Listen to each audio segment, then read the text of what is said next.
Hey everyone, welcome back to my channel. I'm Megan, and today I'm going to be discussing the next book that I read this summer. It's called One Golden Summer.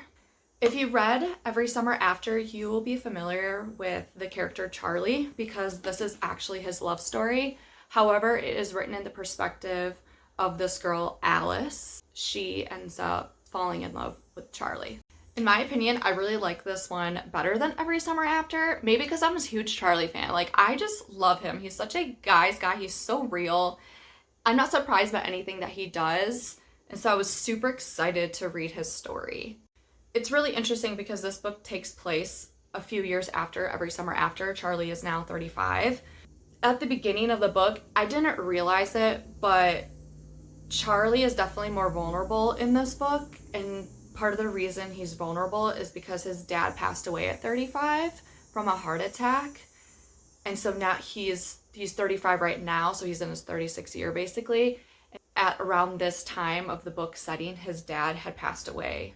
And so he's just nervous that's going to happen. And then you also learn about his health condition. I was surprised to learn a little bit about this health because it didn't dawn on me. Maybe there was some underlying disease or medical issue that his dad might have had that caused the heart attack. One of the things that Charlie deals with is that he's recently has had high blood pressure, and so he needs to monitor it. When him and Alice find each other attractive, he doesn't necessarily go to the next level with her. And I'm like, that is so un-Charlie-like. He would definitely be physical with someone, pretty soon. So I was, a little, shocked that didn't happen. Even though, Alice really wanted it. When she, walks in on him with his, contraption to test his blood or to monitor it, she's like, oh my gosh, I'm so sorry. And he's like, no, it's okay. He's like, my blood pressure has been high. I need to monitor it. And I was like, oh my gosh. I was like, no wonder why he's not sleeping with her, because he's high blood pressure. So he probably can't do certain physical activities.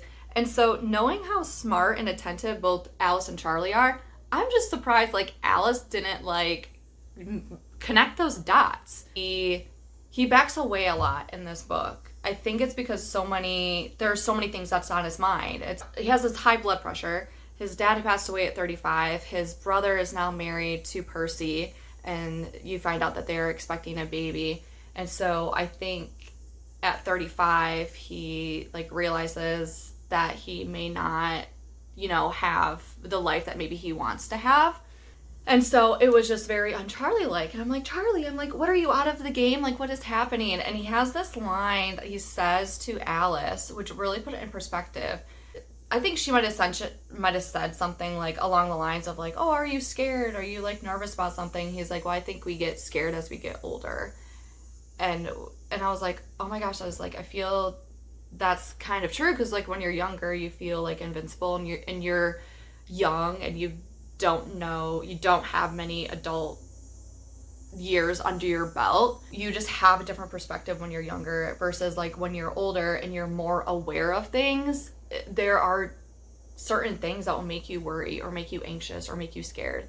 So it was really interesting to see him in that mindset, because I was like, oh, Charlie's the strongest character, and he has his mom's energy. She's so vivacious, and that's kind of how Charlie is. And so it just cracked me up when he's like, I've been sleeping around since I was 14. He's like, I guess I learned self-control at 35. And I just thought it was I thought that was kind of funny. But that was before you learned about his blood pressure. But he probably does have more self-control. But I think with their love story in particular, I don't think Charlie could ever think someone could love him fully for who he is or who he was.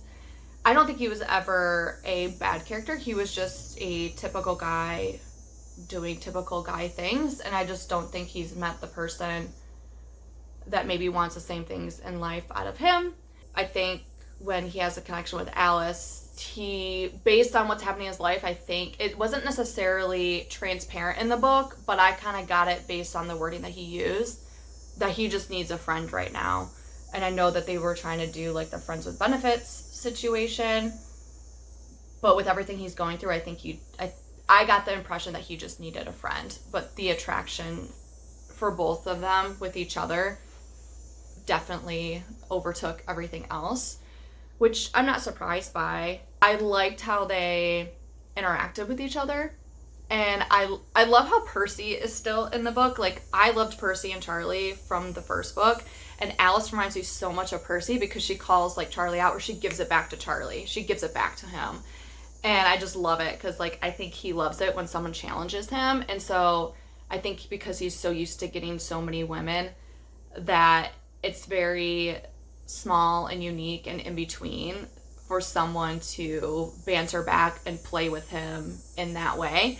And so Alice definitely reminds me of Percy, and I was like, okay, well, maybe that's why, because Percy and Charlie had a really good, like, banter relationship, and he noticed things about her that Sam didn't. So I think he has, like, that same connection with Alice. Like, when Alice met Percy, she noticed similarities of herself in Percy, and I just love the whole connection with her being a photographer and actually having this photo of Percy, Sam, and Charlie as a kid, and then somehow meeting as adults. And so there was definitely familiarity with the location on the lake. So I like how everything is kind of tied within that location and tied together, and they just haven't crossed paths yet, and they're finally crossing paths. And I think that's really cool. Overall, I think it was a really good story. Like I said, I just really love Charlie. If you've read Every Summer After, I think you'll really like this one. I personally like this one better. That's it for my review on One Golden Summer. Thank you for watching, and I'll see you next time.